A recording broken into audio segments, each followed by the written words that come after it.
संकट आएंगे, कष्ट। अच्छा बताओ, आपके जीवन में मुसीबत क्यों आती है, संकट क्यों आता है? संकट इसलिए आता है कि आप और स्ट्रांग हो जाएं, मजबूत हो जाएं। कोई कॉलेज, कोई यूनिवर्सिटी शायद आपको वो ना सिखा पाए जो मुसीबतें सिखाती हैं। हमें मुसीबत जितना हमारे जीवन में आया हुआ कष्ट, संकट, जब आप कभी संकट से गुजरते हैं तो आपको पता लग जाता है कितने लोग अपने हैं, कितने लोग अपने होकर भी गैर हैं। ये तभी पता चलेगा जब संकट आएगा। तो संकट, मुसीबतें आना भी जरूरी होती है। जब मुसीबत आती है तो व्यक्ति पता कर लेता है कौन अपना है कौन पराया, आंखें तब खुलती हैं। इसलिए कष्ट आना भी, संकट आना भी जरूरी है। सीखते चलिए आप और स्ट्रांग होते चलेंगे, मजबूत होते चलेंगे। आपकी क्षमता, लोहे को गर्म किया जाता है, जब लाल हो जाता है ना तो उसे तुरंत पानी में डाला जाता है। बताओ क्यों? क्यों? जो लोहार भाई होते हैं, कभी आपने लोहार के पास बैठ के देखा हो, कुल्हाड़ी बनाता है वो, फावड़ा जो भी बनाता है लोहे का, वो गरम करता है, 2-4 हथौड़ा मारा, फिर पानी में डाल देता है, फिर भट्टी में डालता, फिर गरम करता, फिर मारता, फिर पानी में डालता है, फिर भट्टी में। जब भट्टी में डालना था तो पानी में काहे डाल रहा है? इसका कारण साइंटिफिक रीजन है। बताओ क्या? इस साइंस को जानते हैं आप लोग? क्या है बताओ? गरम लोहे को पानी में डालने से लोहा और मजबूत होता है। गरम लोहे को पानी में डालने से, अच्छा ये लोहार को पता होता है कि कितने पानी में डालना है, कितनी देर डालना है, पूरा ठंडा नहीं करना, डाल के तुरंत बाहर कर लेता है। कितनी देर डालना है ये उसे पता होता है। हमें आपको उस साइंस को वो जानता है। साइंस है ये। लोहे, कच्चा लोहा होता, कच्चा लोहे को पक्का कैसे किया जाता है? गरम करके पानी में डालते हैं, उससे पक्का हो जाता, पक जाता, स्ट्रांग हो जाता। तो पका हुआ लोहा बार बार गर्म करना पड़ता है, बार बार पानी में डालना पड़ता है। उस लोहे पर क्या गुजरती होगी, है ना? गरम किया फिर पानी में, गरम किया फिर पानी में। तो जीवन में जितनी मुसीबतें आती हैं, व्यक्ति लोहे की तरह मजबूत होता चलता है। ये मुसीबतें ही जो इंसान को इंसान बनाती हैं। जो व्यक्ति जितना संकटों से गुजरा होगा वो उतना सफल व्यक्ति होगा। जिसके जीवन में कोई संकट नहीं, जिसके जीवन में आप लोग अपने बच्चों को गलत सिखाते हैं, क्या ये गलत है? बच्चे तेरे जीवन में कोई कष्ट ना आए, तेरे जीवन में कोई संकट ना आए, मेरे ऊपर संकट आए तो आए, मेरे बच्चे पर ना आए। ना, बच्चे पर भी संकट आने जरूरी हैं। उसे अपना निर्णय लेने दीजिए। कब तक ढाल बनोगे आप? कब तक ढाल बनोगे?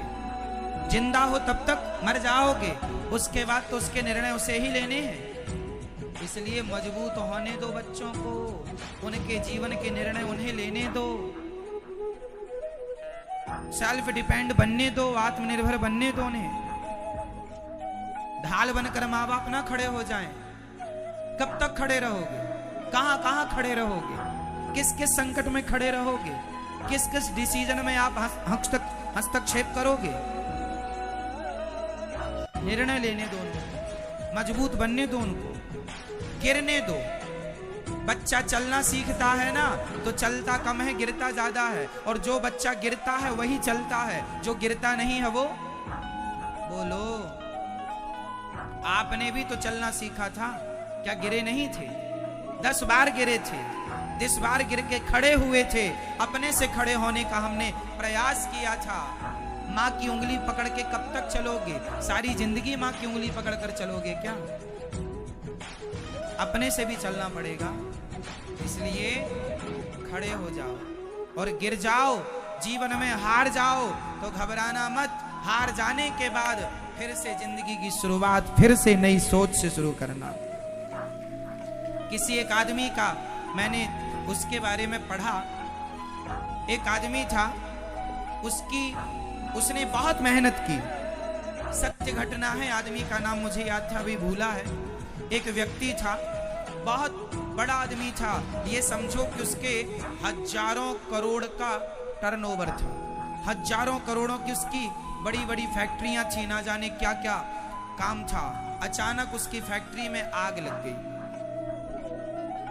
उसकी सारी जिंदगी की फैक्ट्री, कमाई, मेहनत वो फैक्ट्री ही थी, वहां से ही वो, क्योंकि इतना बड़ा धक्का लग जाना कि सारी जिंदगी की कमाई जल जाए।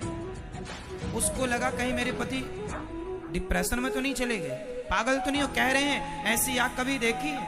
ऐसी कौन बातें करता है भाई। पत्नी ने पति को हिलाया, आप ठीक हैं? ये अपनी फैक्ट्री है, जल रही है। पति ने कहा पगली पता है अपनी फैक्ट्री है, आग लग गई है, जल रही है, पर देख इस आग का भी आनंद ले। पत्नी कुछ समझ ना पाई। पत्नी ने पूछा आप कहना क्या चाहते हैं? बोले सुबह बताऊंगा। रात हुई, सो गए दोनों। सवेरा हुआ, पति उसको समझाया यदि मैं रोऊंगा तो क्या रोने से आग बुझ जाएगी? मैं डिप्रेशन में चला जाऊंगा तो क्या डिप्रेशन में जाने से मेरी आग बुझ जाएगी? मैं चिल्लाऊं, चीखूं, छाती पीटूं, हे भगवान मैं बर्बाद हो गया, कोसूं भगवान को, गालियां दूं भगवान को, तो क्या इससे मेरी फैक्ट्री फिर से वापस आ जाएगी? कुछ नहीं होना। इसलिए उसने कुछ नहीं उत्तर दिया। सवेरा हुआ, रोज की तरह फिर तैयार हुआ, फिर गया। पत्नी ने कहा अब कहाँ जा रहे हैं? अब तो फैक्ट्री रही ही नहीं। उसने कहा पगली 20 साल पहले फैक्ट्री खड़ी की थी, अब मैं फिर उस 20 साल पीछे जा रहा हूं, फिर मैं पहले दिन से शुरुआत करूंगा। 20 साल बाद फिर तुझे यूं की यूं फैक्ट्री दिखाई पड़ेगी। इसे कहते हैं पॉजिटिविटी, इसे कहते हैं सकारात्मकता। कि जीवन में कितनी भी मुसीबतें आए, कितना भी व्यक्ति असफल हो, लेकिन फिर भी वो सफल होने की जिद ना छोड़े, हार ना माने, वो सफल होके रहेगा।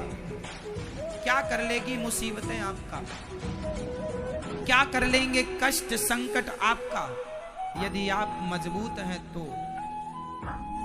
टूटना बाहर से नहीं होता साहब, टूटना भीतर से होता है। जो यहां से टूट गया वो सब जगह से टूट गया, और जो यहां से मजबूत है तो बाहर सब टूटा पड़ा हो वो फिर जोड़ लेगा, यदि अंदर स्ट्रांग है तो, यहां से तैयार है।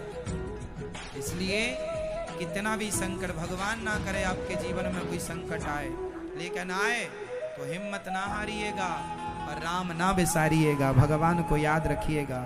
वो कल भी आपके साथ थे, आज भी आपके साथ हैं, और गोविंद कल भी आपके साथ रहेंगे।